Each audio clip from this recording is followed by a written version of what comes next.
¿Qué tal, queridos amigos? El día de hoy abordaremos uno de los temas más interesantes que ofrece la neurología y este es las alteraciones del sueño. El libro lo describe de una forma muy interesante. Dice que el sueño es el estado de no interrupción fisiológica por otro estado llamado vigilia. Normalmente va a sobrevenir como consecuencia de una fatiga neuronal cerebral.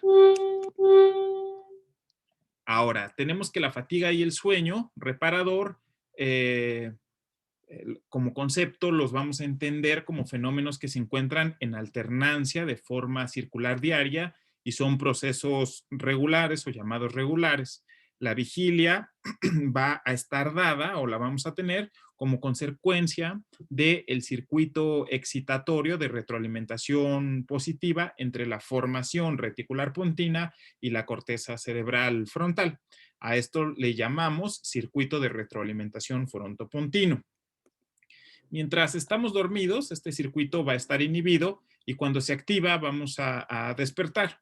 El sueño depende del ciclo circadiano, del movimiento de rotación terrestre, y el ritmo circadiano va a condicionar estímulos e influencias externas que se propagan por la vía óptica y sus conexiones al hipotálamo. Habría que decir que aquí la melatonina es una hormona endógena del sistema nervioso central que actúa de manera parácrina y se produce en la glándula pineal. Está relacionada con todos los procesos que tienen que ver con inducción del sueño y sincronización interna del ritmo circadiano en mamíferos, de aquí su amplio estudio. A nivel supraquiasmático, del núcleo supraquiasmático, como podemos ver ahí, pues actúa como mensajero hormonal en función de regular su actividad. Ahora, el núcleo supraquiasmático del hipotálamo recibe estímulos desde la retina por medio del tracto retina hipotalámica y durante las horas de oscuridad, pues estas referencias al núcleo supraquiasmático mmm, van a estimular a la glándula pineal por cese de la sensibilidad lumínica y va a producir la secreción de melatonina. Dicha estimulación es oprimida, inhibida por la luz, especialmente la luz brillante del sol o de algunos dispositivos luminiscentes. La producción de la melatonina va a estar influenciada por factores como la edad, la estación del año, el ciclo menstrual, algunos otros factores como estrés o ejercicio, el tiempo diario de exposición que hay al sol, algunos factores patológicos como el uso de fármacos, benzodiazepinas o algunas enfermedades como cirrosis hepática, donde la producción de melatonina va a estar disminuida. En este cuadro vamos a describir las etapas del sueño y sus principales características. Se dividen en general en no REM y REM. Dentro de no REM hay 4 fases y REM hay una. Ahora, entendiendo la etapa no REM, fase 1 es inicial en el proceso de sueño y pues solo va a ser una transición la fase 1, de manera que no nos podemos despertar muy fácil en esa etapa. La etapa 2, no REM, corresponde al sueño, pues un sueño más profundo, eh, dura el 50% del tiempo y pues es donde el cuerpo se mantiene la mayor parte de la noche. La etapa 3 y 4, no REM, en los niños es muy profunda y esta va a ser más o menos el 20%, dividida 5 y 15. Vamos a tener allí una latencia REM de aproximadamente hora y media y por fin el sueño REM, la fase 5, que es donde Alicia se cae al agujero y van a sobrevenir sueños más complejos. Entonces, por tanto, es deducible que las lesiones del hipotálamo posterior van a producir hipersomnia y las del hipotálamo anterior insomnio. Aquí les dejo una tabla de las lesiones en el hipotálamo más comunes. Y pues si el ciclo está regulado por dos poblaciones neuronales, es decir, la formación reticular pontina y la troncal, y vamos a tener que si hay más actividad aminérgica simpática, pues se van a acentuar la vigilia y se produce insomnio. Si predomina la actividad colinérgica parasimpática, como lo tenemos a la izquierda, se va a deprimir la vigilia y se extiende a una hipersomnia. Cualquier desequilibrio aminérgico o colinérgico va a producir trastornos del sueño. Bueno, pues aquí tenemos el ciclo REM y es muy curioso, le llaman sueño paradójico, el REM de movimientos oculares rápidos, y se produce una acentuación de la actividad aminérgica simpática, es decir, como estar despierto, pero es la fase más profunda del sueño. Entonces no se restaura la vigilia y pues vamos a tener una hipotonía muscular y probablemente ahí sobrevienen los sueños llamados más vívidos. Un exceso de actividad REM lo vamos a asociar con una imposibilidad de movernos voluntariamente, aun cuando el sujeto esté pues despierto o casi despierto, y esto se llama parálisis del sueño. Es eso que dicen que se te sube el muerto. Y a través del exceso de actividad no REM podemos provocar comportamientos que son motores, como sonambulismo, terrores nocturnos, etc.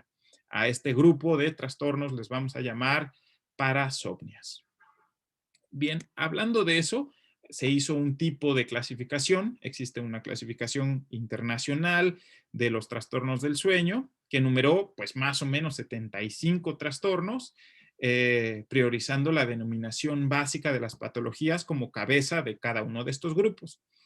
Para empezar, tenemos el insomnio, que implica la dificultad para iniciar, para durar y para consolidar una buena calidad de sueño, y se produce pese al momento y la profundidad adecuados para dormir. Generalmente causará problemas de rendimiento diurno. Hay otro grupo de trastornos que son respiratorios durante el sueño, entre las que está pues la hipopnea o apnea. También tenemos la hipersomnia de origen central, que es caracterizada por somnolencia diurna con sueño nocturno no perturbador.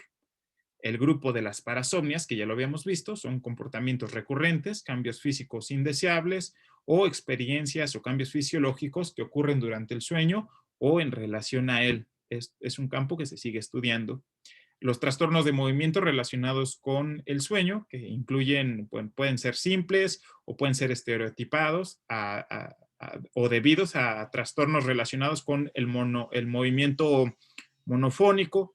Puede haber calambres en las piernas, el síndrome de piernas inquietas, etc. Tenemos algunos otros síntomas que son variantes aparentes normales y temas no resueltos en el sueño, en la neurología, que abarcan pues otros trastornos del sueño. Es una cosa muy compleja, pero habría que decir que en la anamnesis hay que preguntar siempre por hábitos del sueño.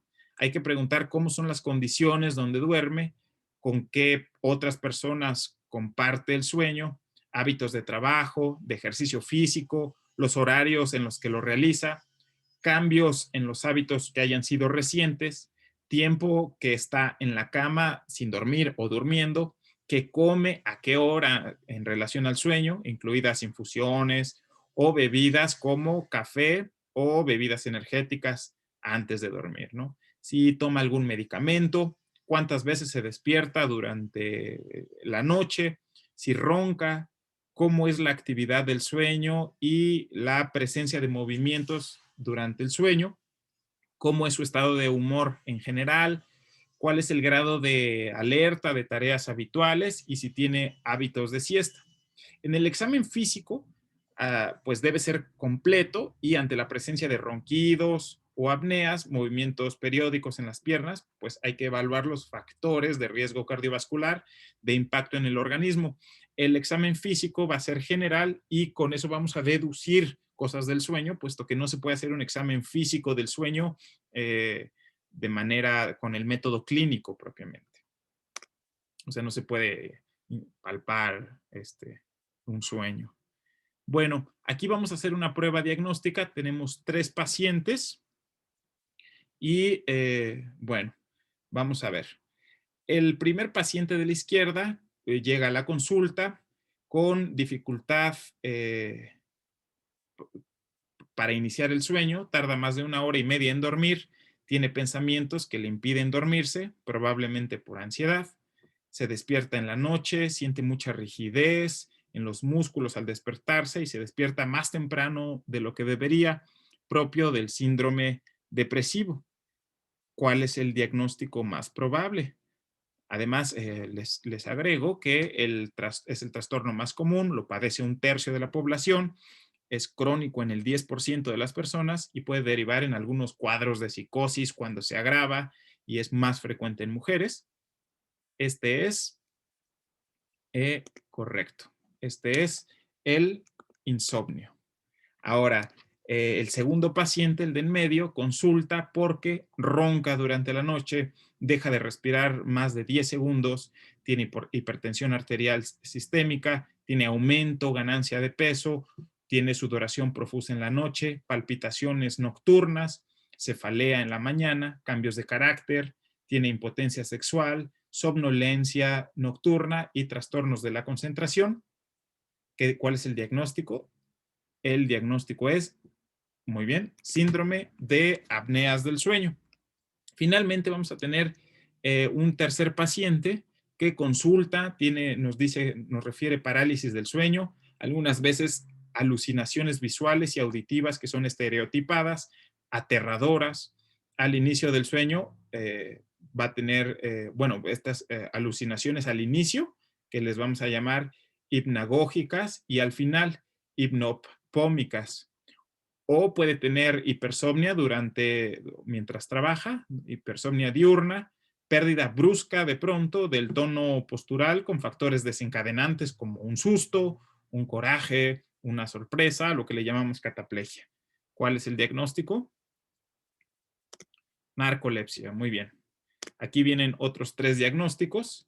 El del paciente hasta la izquierda nos consulta porque tiene sensaciones desagradables, disestesias en los miembros inferiores y antes de iniciar el sueño, sobre todo, pues le molesta mucho, lo que le obliga a realizar los movimientos para que cese el dolor, tarda mucho tiempo en dormir, despierta con los músculos adoloridos y se mueve mucho durante la noche. Si duerme con otra persona, pues la molesta. ¿Cuál es el diagnóstico? Muy bien. Va a ser síndrome de piernas inquietas. Y el del medio, un paciente que actúa a los sueños, golpea, grita, salta de la cama, arroja cosas que están en su contenido del sueño.